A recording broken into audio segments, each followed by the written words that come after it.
So this is an interesting time to just pick your brain.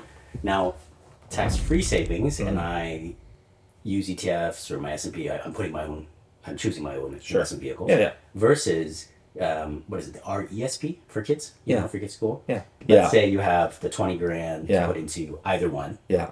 Now, obviously, with the RESPs, you get I think it's an extra 500 that the government tops up each year.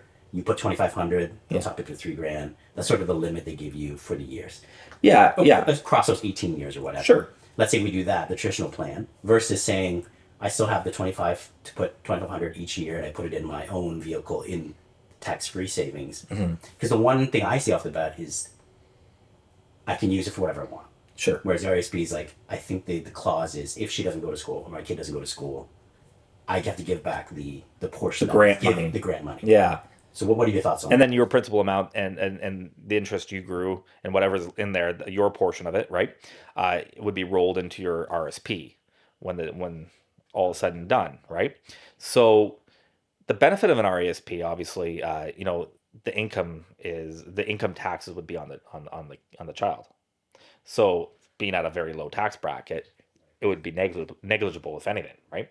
So and you're right. You have your annual cap on how much the grant money you get, currently $500 annually, up to a maximum, right? A lifetime maximum, and there's a lifetime maximum contribution that you can put of $50,000 per kid as well. So there are caps that you want to be aware of. Advisors can help you with that.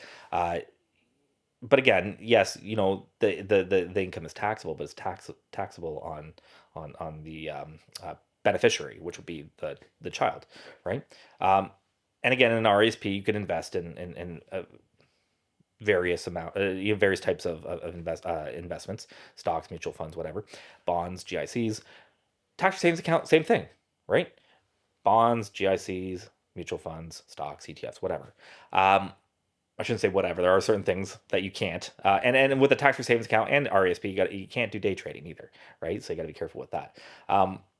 But with a tax-free savings account, it's all tax-free, but you're not getting the government grant money, right? So that government grant money is free money.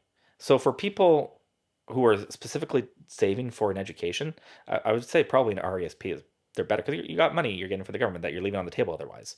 Tax-free savings account, it's great, but I think the question of tax, that's the difference between the two. One's taxable, one's not. Again, it's a moot point because it'll be taxed on your child.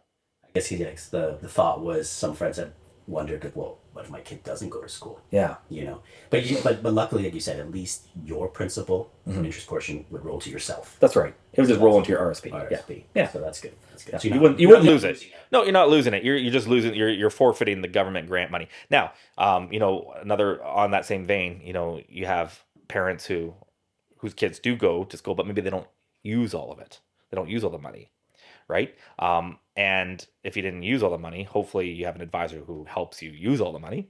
But if you didn't, any remaining grant portion would get returned to the government, and then your money would get rolled to your RSP. There is no limit on how much money you can withdraw from your RESP, though, right? There is amount you can take out, and then you have to wait a little bit of time, which we can get into those details, and then you can take out more. And then it's not conditional either. You don't have to use it specifically for tuition. You just have to show proof of enrollment when you want to withdraw money from an RESP. When your children are going to school, you have to show proof of enrollment. But you don't have to specifically use that money because it's for education, right? Education purposes. So what all is involved? What is all encompassed? Yeah. Oh, okay, so not just like tuition. Yeah. Books. It's to resources. Support the child. Yeah. If maybe they need a car because they're going to be driving for school, driving out of town, whatever it is, right? Yeah. So it's not conditional that way. They just have to show proof of enrollment to a credible university or college. Yeah.